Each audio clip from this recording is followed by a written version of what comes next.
What's up, guys? It's Kayla Bundy, and you're listening to the Finding Hope podcast.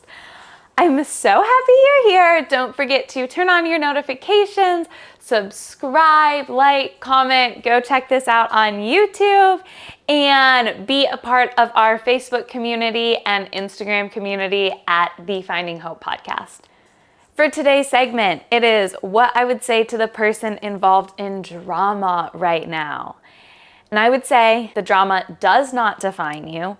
Only your character can speak, and those who don't want to listen aren't going to listen, and that's okay. Do what you can to resolve the issue and be honest. And then after that, just focus on improving yourself and drowning out other people's opinions. You cannot control anyone but you. So focus on that and improve that. In today's episode, we are going to be talking about how to have hope when you're feeling hopeless, and that you're walking away from this episode understanding hope in a different and more unique way, and then also having tools to implement into your everyday life to help get you out of this hopeless season or feeling that you might be in, and change your view so that you're waking up every day feeling hopeful for what's to come. I'm going to start by reading off one of the definitions of hope that I found, and it says it's a feeling of expectation and desire for certain things to happen. Grounds for believing that something good may happen. A feeling of trust.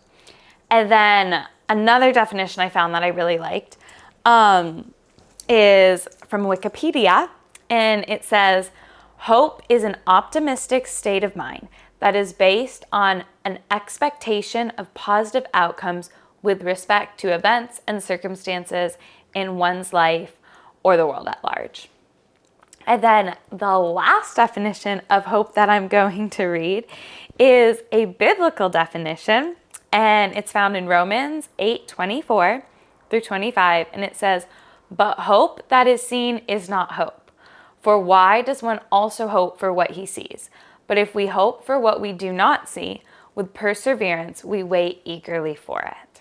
I just want to take a moment to meditate on those different definitions of hope. And essentially, it's something we can't see, but it's being in this posture and this state of mind where we are expectant for a good and positive outcome. And so if you are in a season of hopelessness, I wish for you to get to this place by the end of today's episode where you're sitting in this expectant season and vision for your life or your circumstances, and expectant in the most positive, optimistic, exciting outcomes. I think it's important to note that all of us have hope. We all put our hope in something. Even if we feel hopeless, we're putting our hope into something that isn't sustainable or positive in that moment. But all of us put our hope into something. Either ourselves we're putting our hope in, our circumstance, our abilities, our leaders. It could be anything. I encourage you today to take the pressure off of yourself and to look for something greater and bigger than yourself to build roots of hope into. For me personally, I think it has been so helpful to have my hope not in myself or not in my circumstances and not in the people in my life, because there's so many factors that can change our emotions, where we're at, what's going on, natural disasters, a million different things. There's so much that goes into our world that is constantly changing, that's out of our control. And so for me to put my hope in anything in this world, it's very fleeting and it's not a very stable ground for me to have confidence in it being consistent. So for me, I've chosen to put my hope into God and take that weight off of myself or the world and have it rooted in something that is so consistent, that is so strong, that is so powerful, that is in control.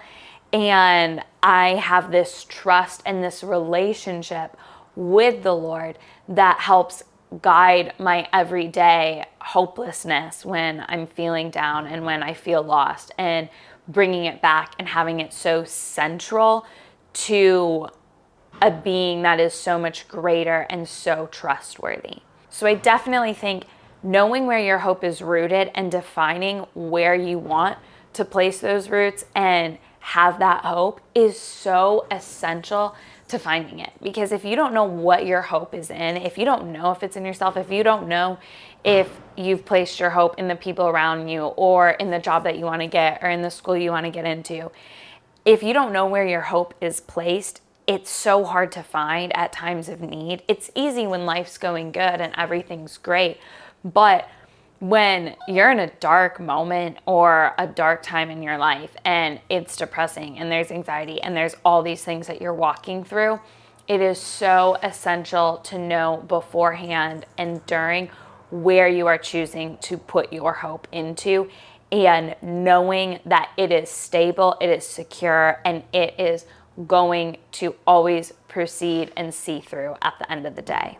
So here are 6 things that I want you to do to help overcome this hopelessness and be living with such abundant hope. Number 1 is understand that your thoughts do not equal reality. And taking that a step further, not only your thoughts, but your circumstances and the world you're living in is not the reality. It might feel like your reality, but that is not true. And there's so much that you don't see, and your thoughts and the way you perceive the world around you is your perception. It is not truth. Number 2, ask yourself, what do you gain from being hopeless? And obviously, it's not like we choose to be in a low state and to feel like there's no hope and there is no point in the life we're living, the things we're doing, what we're walking through. That's usually not a choice that we want to feel hopeless in that or that we are hopeless in that. But I just want you to ask yourself, what do you gain from being in that state of mind? Because when you're in something so tough for so long, it can be comforting to just sit in that hopeless emotion, because that's the emotion that feels so familiar. And even though we might know it's not productive, it can be just the easiest emotion to resort to. And so just ask yourself what you gain from that and what you can gain from hopelessness, because it's not much. It's not much. And even doing this simple act of reflecting and asking yourself such a simple question can really help your mind start thinking of all the things that you can gain from having a hopeful mindset and from the circumstances you're in, at seeing it in a new way where there is an expectancy of good and excitement and positivity on the other side. Number 3, talk to someone you trust with the intention to think differently. This is so, so important for me anyways. It has been so helpful. And what I mean by the intention to think differently is when I'm in a very hopeless season, when I seek people to talk to, I seek them not in a way for them to listen and to validate my pain, to validate my hurt, to validate how horrible my life is. But I'm seeking out conversations that are going to change my mindset. And I might enter the conversation feeling all of these horrible things, but I know consciously I'm entering it with a person that is going to speak truth into me and speak life into me and help me to see it from a totally different perspective and maybe validate me in that as well. But I know that I'm going to have a stronger mind after having that conversation.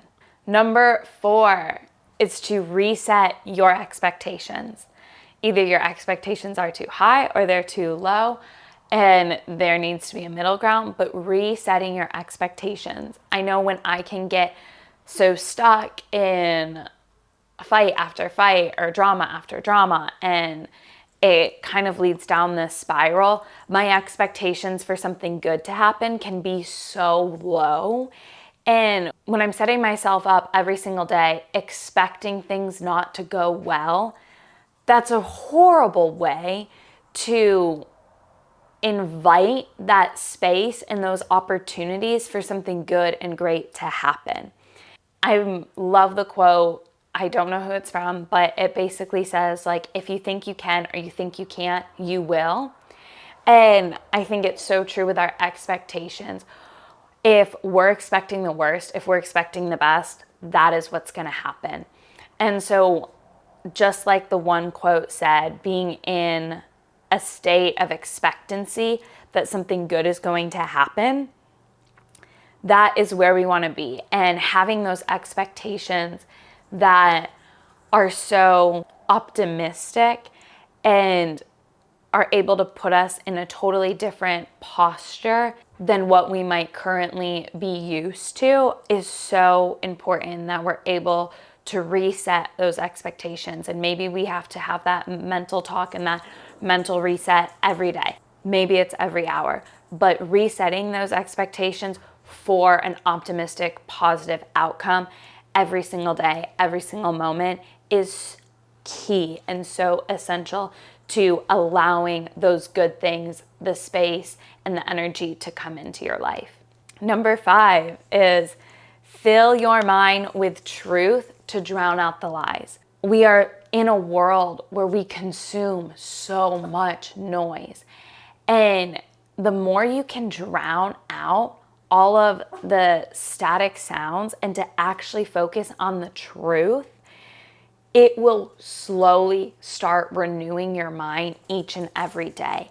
And the more truth that you can speak to yourself, the more truth that you can have spoken over you, the more that you can see the situation logically and without all the emotions involved, the easier it is for your mind to communicate to the rest of your body what's actually happening and the possibilities that are there for you in that moment, and to meditate on the truth of that circumstance and situation. And that can just provide so much hope once you remove all of those lies. And last but not least, number 6 is slow down and be gentle on yourself. Allow yourself the time and space to heal. Chances are, if you do feel super hopeless, it can take so much energy to try to get your life together, to try to work harder, to try to be super active, be proactive, to do all these things. And there can be such a pressure. And reality is, if you are in those moments, be gracious with yourself, be gentle with yourself. Your body, your mind, your soul probably needs a lot of healing if you are in a very hopeless state. And so allow yourself that time, listen to your body, and praise yourself for the small things that you do each day.